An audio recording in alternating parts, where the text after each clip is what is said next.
নমস্কাৰ। পিয়াৰ প্ৰডাকশ্যনৰ বিশেষ অনুষ্ঠান শিল্পীৰ মনৰ কথা। এই অনুষ্ঠানটিলৈ আপোনালোকক স্বাগতম জনাইছোঁ। এই অনুষ্ঠানটিৰ আজিৰ অতিথি শিল্পী অসমৰ ভ্ৰাম্যমান থিয়েটাৰ জগতৰ মোহময়ী অভিনেত্ৰী পাপৰি ভূঞা। নুবুজা মানুহক বুজাব পাৰি, কিন্তু যিসকলে সকলো বুজিও নুবুজাৰ ভাও ধৰি থাকে তেওঁলোকক বুজাই একো লাভ নাই। মই তোমাক বুজাই ভাগৰি পৰিছো অভিজ্ঞ। পইচাৰ কাৰণে আমি ইহঁতৰ লগত কাম কৰি আছো যদিও এইবোৰ যে পাপ, এইবোৰ যে অপৰাধ, সেইটো আমি জনাটো দৰকাৰ। সেইবোৰ আৰু কিমান দিনলৈ চলি থাকিব বিক্ৰম? কিমান দিনলৈ এনেকৈ সহজ সৰল ছোৱালীবোৰক প্ৰেমৰ জাল পেলাই তুলি থকাম? কিন্তু এনেকৈ আৰু আমি কিমান দিনলৈ জীয়াই থাকিম বিক্ৰম? এবাৰ আমাৰ কথাটো ভাবা। সদায় তুমি তোমাৰ আচল নামটো পাহৰি নাযাবা, নিজক পাহৰি নাযাবা, আৰু পাহৰি নাযাবা যে মই তোমাক ভাল পাওঁ। নমস্কাৰ, মই পাপৰি ভূঞা। মই এগৰাকী অভিনয় শিল্পী। আজি কিছুমান মনৰ কথা আপোনালোকৰ আগত ব্যক্ত কৰাৰ মানসেৰে এই ভিডিঅ'টো কৰা হৈছে। আমি সকলো জ্ঞাত যে এতিয়া সমগ্ৰ বিশ্বতে COVID-19 অৰ্থাৎ কৰোণা মহামাৰীয়ে এক ভয়াৱহ ৰূপ ধাৰণ কৰিছে। অসমৰ পৰিস্থিতি আজি কিছুদিনৰ আগলৈকে অকণমান শোচনীয় হৈ আছিল যদিও বৰ্তমান অসমৰ পৰিস্থিতি খুবেই বেয়া। এই বেয়া সময়খিনিত আশা কৰিছোঁ আপোনালোক খুব সাৱধানে আছে। এনেকুৱা এটা জটিল সময়ত আমাৰ হিয়াৰ আমঠু ভ্ৰাম্যমান থিয়েটাৰৰ 2020-21 নাট্যবৰ্ষটি এক অনিশ্চয়তাৰ মাজত আছে। কি হ'ব? আচলতে এই সময়খিনিত আমি থিয়েটাৰৰ আখৰা গৃহত আখৰা কৰি থকাত ব্যস্ত হৈ থাকিলোহেঁতেন, কিন্তু নিয়তিৰ খেলা যে আমি এতিয়া এটা ঘৰৰ ভিতৰত, এটা কোঠালিৰ ভিতৰত নিজকে আবদ্ধ কৰি ৰাখিবলগীয়া হৈছে। উপায় নাই, আমি পৰিস্থিতিৰ লগত মোকাবিলা কৰি আমি চলিব লাগিব। তথাপিও মই আশাবাদী যে অতি সোনকালে পৰিস্থিতি ভাললৈ আহিব। অকণমান পলমকৈ হ'লেও থিয়েটাৰ হ'ব, আমি নাটক কৰিম।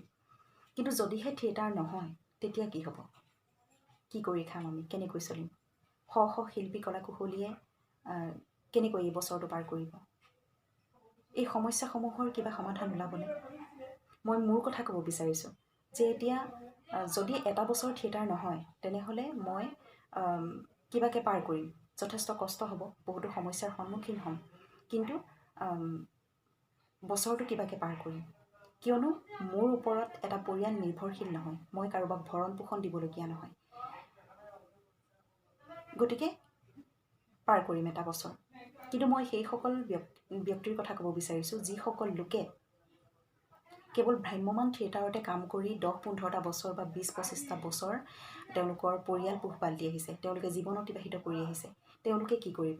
তেওঁলোকে পটককৈ কিবা কাম কৰিবও নোৱাৰে, বেলেগ কাম কৰিবও নোৱাৰে। তেওঁলোকে কি কৰিব?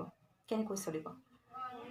আমাৰ লগতে কিন্তু প্ৰযোজকসকলো সমানে বিপদৰ সন্মুখীন হ'ব। কিয়নো যিসকল প্ৰযোজকে কেৱল ভ্ৰাম্যমানৰ ওপৰতে নিৰ্ভৰ কৰি 150জন মানুহক দৰমহা দিয়াৰ উপৰিও নিজৰ পৰিয়াল পোহপাল দি আহিছে, তেওঁলোকো আমাৰ সমানেই সমস্যাৰ সন্মুখীন হ'ব। এই সমস্যাসমূহৰ লগত যুঁজিবলৈ যাওঁতে প্ৰায় সংখ্যক লোকে উপাৰ্জনৰ পথটো সলনি কৰিবলৈ বাধ্য হ'ব। পথটো সলাই দিয়াৰ লগে লগে 80% মানুহ কিন্তু আকৌ ভ্ৰাম্যমান থিয়েটাৰলৈ উভতি নাহিব, যাৰ ফলত মানুহৰ অভাৱত ভ্ৰাম্যমান থিয়েটাৰ হয়তো চিৰদিনৰ কাৰণে বন্ধ হৈ যোৱাৰ সম্ভাৱনাও থাকিব, যিটো মই কল্পনাও কৰিব নোৱাৰোঁ। ভ্ৰাম্যমান থিয়েটাৰৰ ওপৰত মোৰ যিখিনি আশা, মোৰ যিখিনি সপোন আছিল, COVID-19 এটা স্পীড ব্ৰেকাৰৰ দৰে হৈ ৰ'ব। সেয়েহে মই ভগৱানৰ ওচৰত প্ৰাৰ্থনা জনাইছোঁ যে অতি সোনকালে ভাল দিন ঘূৰি আহক, সকলোৱে স্বাভাৱিক জীৱন যাত্ৰা ঘূৰাই পাওক। ভ্ৰাম্যমান থিয়েটাৰ যদি নোহোৱা হৈ যায় তেনেহ'লে ক্ষতি কেৱল এই উদ্যোগটিৰে নহয়, এই উদ্যোগটিৰ লগত জড়িত হৈ থকা লোকসকলৰে নহয়, সমানে কিন্তু প্ৰভাৱ পৰিব আমাৰ সমাজখনতো। কিয়নো আহ্বায়ক সমিতিসমূহে কেৱল চৰকাৰৰ ওপৰতে নিৰ্ভৰশীল হৈ নাথাকি বহুতো অনুষ্ঠান প্ৰতিষ্ঠান গঢ় দিছে। যেনে ধৰক স্কুল, কলেজ, লাইব্ৰেৰী, মন্দিৰ, মছজিদ, নামঘৰ, কৃষ্টি সংঘ ইত্যাদি ইত্যাদি। মুঠৰ ওপৰত ভ্ৰাম্যমান থিয়েটাৰ সমাজৰ এক অবিচ্ছেদ্য অংগ হৈ পৰিছে। সেয়েহে মই চৰকাৰক অনুৰোধ কৰিব বিচাৰিছোঁ যে তেওঁলোকে কিছুমান নীতি নিয়ম বান্ধি দি, যেনে ধৰক চেনিটাইজেশ্যন মেচিন ৰাখিব পাৰে প্ৰৱেশদ্বাৰত, তাৰপিছত 50% দৰ্শকেৰে সামাজিক দূৰত্ব বজাই ৰাখি তেনেকৈও যদি নাট পৰিৱেশন কৰিব পাৰি, সেই বিষয়ে তেওঁলোকে অতি সোনকালে যেন তেওঁলোকে চিন্তা চৰ্চা কৰে, মই অনুৰোধ জনাইছোঁ। আৰু এটা কথা মই ক'ব বিচাৰিছোঁ, সমাজলৈ চৰকাৰৰ যিমানখিনি অৱদান, তাৰ সমপৰ্যায়ভাৱে ভ্ৰাম্যমাণ থিয়েটাৰৰ কিন্তু সমাজলৈ যথেষ্ট অৱদান আছে। তাৰ লগতে চৰকাৰে নতুন নতুন আঁচনি তৈয়াৰ কৰিয়েই থাকে। মই এটা কথা ক'ব বিচাৰিছোঁ যে আমাৰ শিল্পী কলা কুশলীসকলক অন্তৰ্ভুক্ত কৰি তেওঁলোকে কিছুমান আঁচনি প্ৰস্তুত কৰিব পাৰে নেকি? কাৰণ জীৱনৰ সেই সময়খিনিত আমাৰ শিল্পীসকলৰ বহুতো দুৰ্দশা দেখিবলৈ পোৱা যায়, বহুত সমস্যাত পৰে। সেয়েহে মই অনুৰোধ কৰিব বিচাৰিছোঁ যে তেওঁলোকে এই বিষয়েও কিছু চিন্তা চৰ্চা কৰি চায়।